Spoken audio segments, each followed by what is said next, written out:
Bien, pues con la entrada en escena de Ambrosio comienza a complicarse el cuadro. Antes que ello, vamos a, por dejarlo ya establecido, este es Constantino, este es su hijo Constancio II, del que acabamos de hablar. Esta imagen ilustra el famoso sueño de Constantino, antes de la batalla que gana. Aquí vemos una versión más del famoso concilio de Nicea, porque la cronología crítica pues pasa por ahí. Es decir, Constantino convoca por fin el concilio de Nicea, donde se consagra o gana la facción católica, así, el partido católico. Eso es en el 325. Aquí vemos su famoso decreto de libertad de culto, que es del 313, todavía 12 años anterior al famoso concilio, solo para ilustrar cómo lo que se pretendía con este decreto era, pues como dice el nombre, otorgar la libertad de profesar el culto que quieran, tanto unos como otros.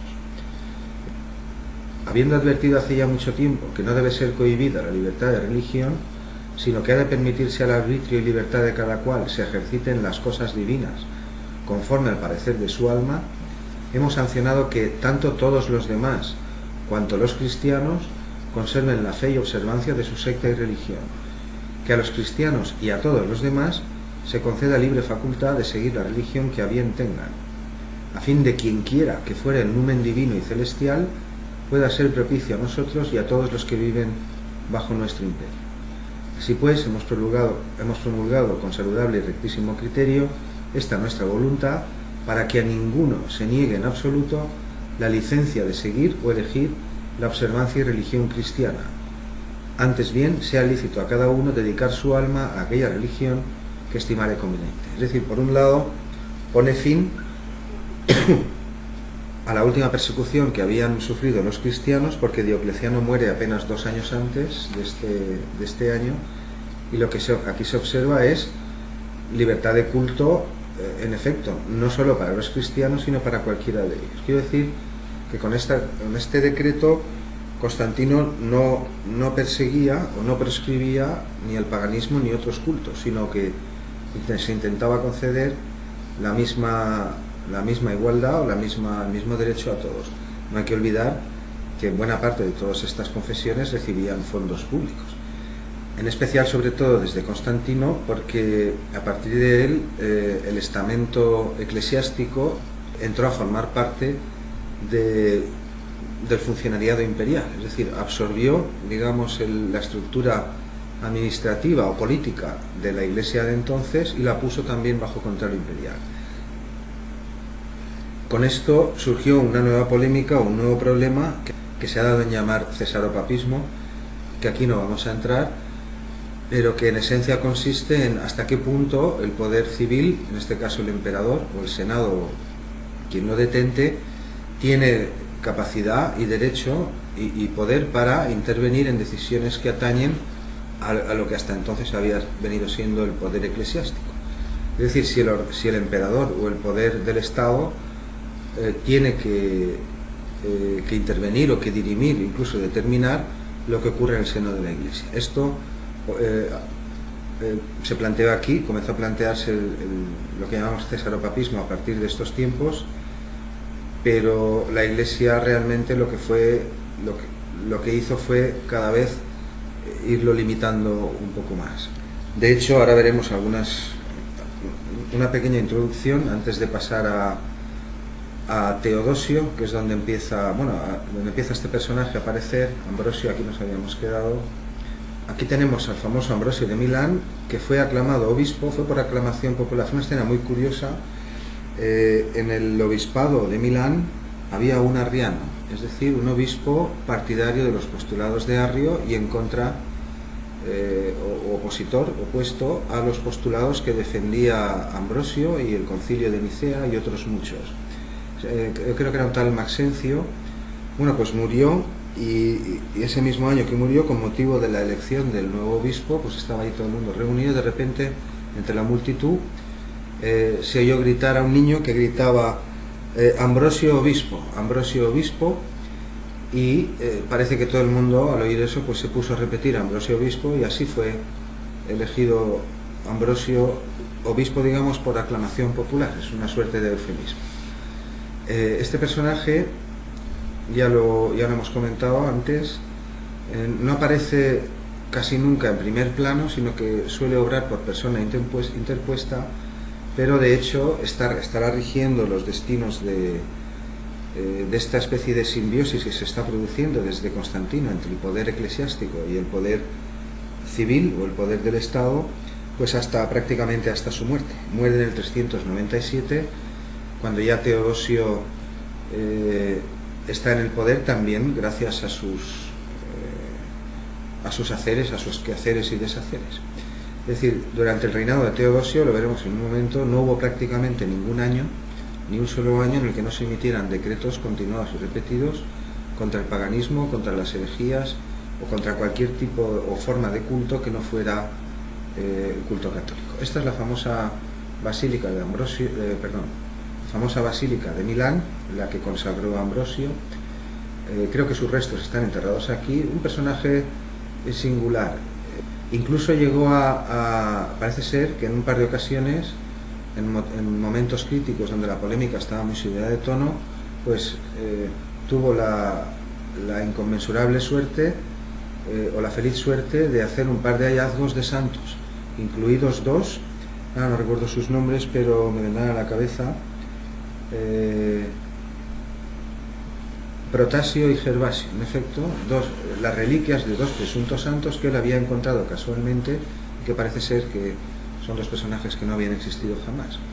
Bueno, Ambrosio, calificado por algunos como el Fouché de la época, es decir, el poder real detrás del poder imperial, pues tuvo un papel decisivo en la política que llevaron a cabo Teodosio I, que era español de origen, era de Hispania, y después sus hijos, Honorio en Occidente y Arcadio en Oriente, e incluso después Teodosio II, bueno, ya no estaba vivo Ambrosio, claro, pero pues siguió la misma política. Teodosio II, nieto del primer Teodosio, hijo de Honorio, que fue una política de persecución continuada del culto tradicional romano. Este sigue siendo uno de los problemas sin resolver, o de los más importantes para los que no se encuentra una explicación suficiente. Se han dado muchas, pues que el cristianismo fue la causa de la decadencia del ejército y las instituciones romanas, es la opción de Gibbon y otros autores después. Se han barajado diferentes hipótesis, pero probablemente faltan datos. También se han deducido las crisis del siglo III, las invasiones de los vándalos, en fin, es un problema irresoluto. Digo irresoluto el hecho de que en apenas 50 años, que son estos reinados que acabo de citar, pues el paganismo prácticamente es borrado de la sociedad que le daba soporte, y a partir del 400 lo único que tiene que hacer la Iglesia, entendida en su conjunto, un ente político que abarcaba todo el Mediterráneo, fue simplemente perseguir sus propias herejías o aquellas corrientes de opinión que, profesando el cristianismo, defendiendo los mismos libros, la figura de Jesús y el Nuevo Testamento y todo, disentían en cuestiones que ya hemos apuntado en otras clases, como si el bautismo se extendía por si el pecado original se extendía desde los primeros padres por toda la eternidad, si el bautismo ausente en neonatos que morían pronto antes de ser bautizados, pues era un pecado o no lo era, si la naturaleza del Padre y el Hijo eran lo mismo o no, cosas que ya hemos comentado en otras, en fin, temas de este tipo. Aquí con Ambrosio están estos instrumentistas y el Hydraulis, porque con él ya empieza a quejarse también. Había habido otras quejas antes que él. Empieza a quejarse de la música de los paganos, y en especial parece que le molestaban a Ambrosio los conciertos de viento. No sabe muy bien lo que quiere decir, porque claro, no se precisa. Probablemente pues conciertos en donde intervenía la ulos doble, o esto que se representa aquí, esto es una gaita, pero mientras que habla en contra de los conciertos de los paganos y especialmente de los conciertos de viento, hay que entender ahí tubos múltiples, pues en cambio el Hydraulis, al igual que hizo Agustín y Tertuliano y otros no lo critica, es decir, lo tolera. Aquí vemos el primer caso, la primera vez en la historia de Occidente, en el que el poder eclesiástico, en este caso Ambrosio, somete a vista de todo el mundo, es decir, a la luz del día, en plena Basílica de Milán, al poder imperial. Lo que ocurrió en estos tiempos fue que Teodosio I el Grande había ordenado una matanza en Tesalónica, perdón. Es decir, en Tesalónica pues había carreras de caballos, que era el espectáculo más frecuente, más concurrido de la antigüedad, durante todos los tiempos de Roma, incluso después. Y uno de los jinetes más famosos, de los aurigas uno de los vencedores, de los que de más nombre tenían, que era una auténtica figura, una auténtica estrella para el pueblo. Bueno, para los de una facción sí, para los de otros no, porque aquí había pues carreras, equipos que solían coincidir con un partido o algo que se le pueda parecer, más conservador, otro menos. Pues parece ser que uno de los aurigas más famosos del momento, una estrella para las multitudes, había cortejado. Este es un auriga, no es él, pero es un auriga que está en el mismo museo, falta parte de la escultura, está sosteniendo las bridas de los caballos. Este auriga, digo, había estado cortejando a un oficial de Buterico. Buterico era el Magister Militum godo. El Magister Militum, y cuando eran godos sobre todo, a partir de estos años, finales del siglo IV, ya ha habido algunas incursiones de lo que llamamos pueblos vándalos, bárbaros. Concretamente los godos son como aristocracias militares que se imponen a la estructura política y social de Roma y gobiernan de facto, digamos así. Se ocupan del ejército, no te muevas porque claro que yo tengo el ejército. Quien reina es un romano, el obispo es un romano, a veces es un arriano, católico no, pero el poder militar, el poder y el control de los ejércitos está a cargo de estos que llamamos hoy bárbaros. Son pueblos invasores militares. Pues uno de los oficiales de Buterico, que era el Magister Militum godo, es decir, que no era de procedencia romana, probablemente sería arriano, de Teodosio, pues parece que era atractivo o le cayó en gracia al auriga, no recuerdo su nombre, ya lo consignaré. El caso es que esto se supo y, aplicando la legislación vigente, se detuvo al auriga y hubo unos tumultos en la ciudad, es decir, se le arrestó por intentar seducir a una persona de su mismo sexo. A consecuencia de esta detención hubo unas revueltas callejeras impresionantes, hubo allí de todo, enfrentamientos con el ejército, con las autoridades, con la policía, y a consecuencia de estos enfrentamientos, Buterico, el oficial, resultó muerto. Él y otros, claro. Y como represalia, Teodosio, instigado por unos y otros, ordenó una matanza masiva, es decir, convocó unos juegos extraordinarios gratuitos en el estadio, nuevas carreras, nuevos espectáculos, sin pagar nada para los ciudadanos de Tesalónica.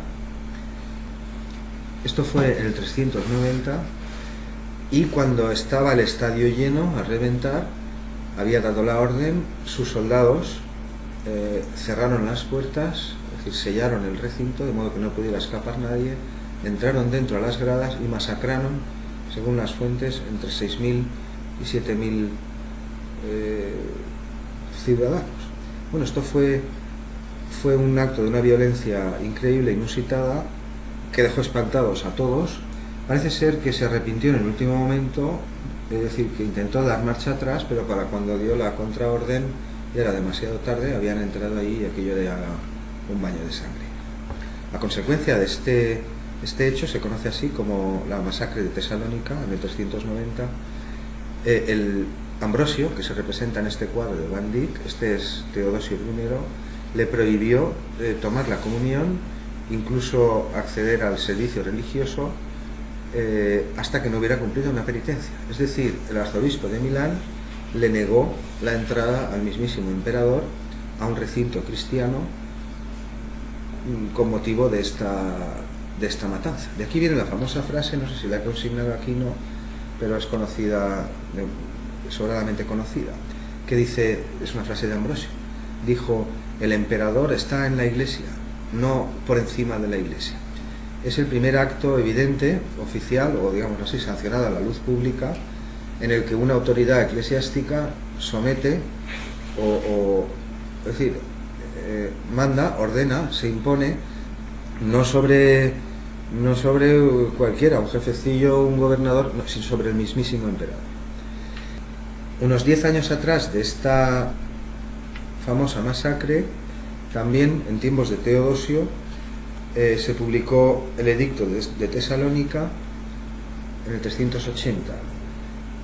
Y esto ya es una declaración, es decir, con este decreto, con este edicto, Teodosio y todo el aparato de Estado, que ya era un aparato eclesiástico, o las dos cosas a la vez, establecieron o impusieron legalmente por ley el cristianismo como religión oficial de todo el imperio.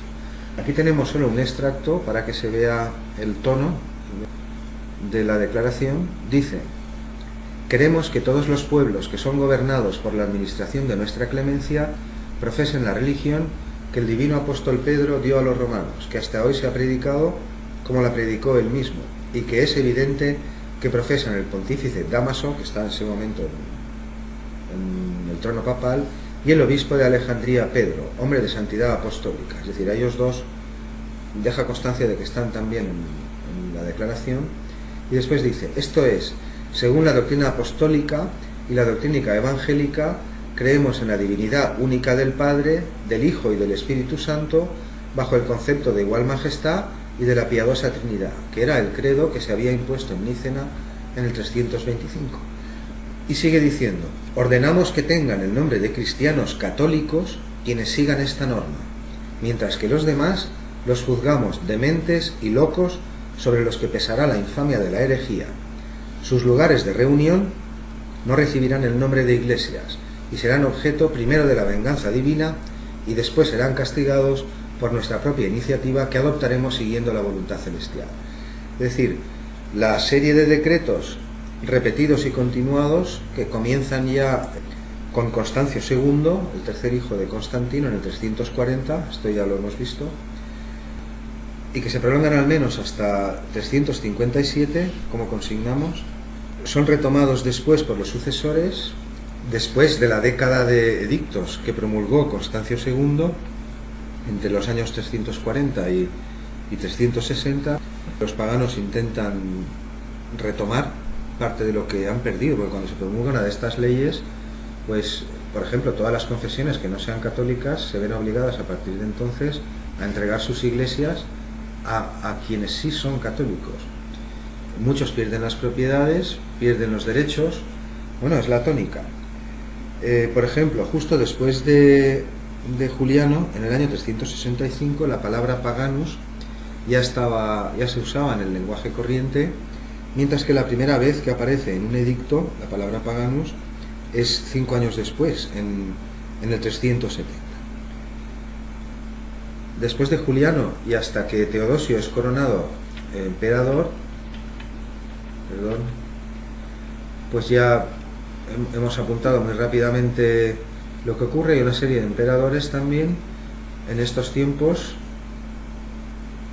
En los tiempos de Valente, que muere en el 378, y de Valentiniano, pues también el terror corrió por todo el imperio, pues se promulgaron leyes no solo también contra los paganos, contra los adivinos, contra los helenistas. Ante todos estos años, lo que se está contando en estas clases no es más que un botón de muestra, lo principal o lo más relevante, pero hubo de todo. Se expulsó a filósofos, se expulsó de las ciudades, de unas sí, de otras no. Apenas 5 años después de ser declarado el catolicismo, no el cristianismo ahora, sino el catolicismo, como la religión oficial del imperio, hay un debate famoso en el Senado romano donde Símaco, que es un alto cargo, quedan pocos paganos y cada vez más en los altos cargos del imperio, pero Símaco y su amigo Pretextato son dos de ellos, representan a la aristocracia romana, Y es un último intento en el que oficialmente hay un debate ante el emperador en donde Símaco, en representación del pueblo romano, de aquellos que no eran romanos, eran romanos pero no eran cristianos, pues intenta, un discurso famoso se llama La relación de Símaco. Aquí hemos escogido solo 3 puntos por resaltar el momento álgido.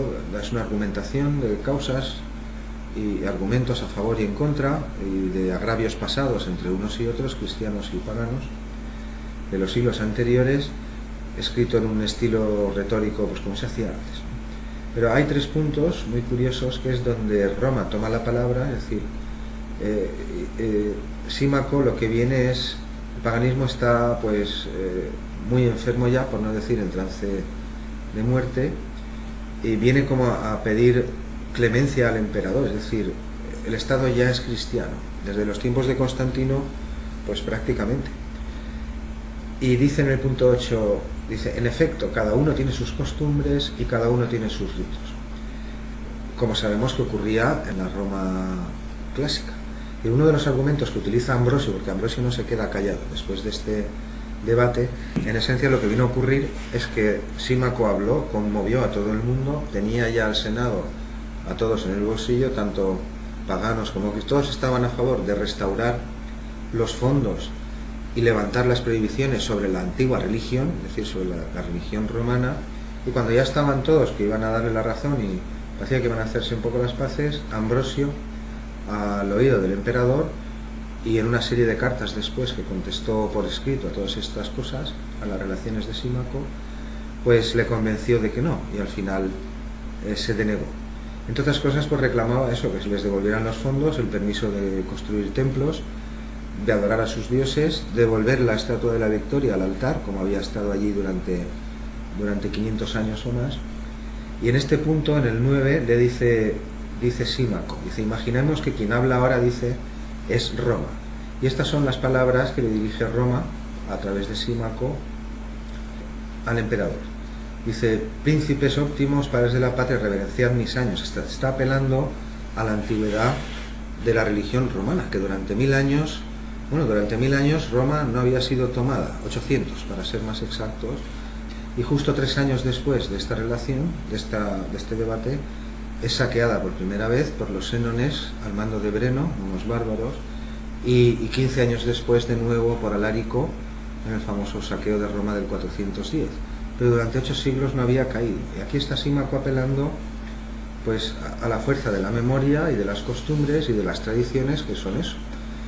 Cada cual tiene sus ritos, cada cual tiene sus costumbres, y todas son respetables. De hecho, eso es lo que estaba intentando decir hace un momento. Ambrosio, cuando responde, uno de los argumentos que utiliza es el siguiente, dice, si tanto les gustaban sus antiguos dioses, ¿por qué acogieron a los dioses de los pueblos que conquistaban?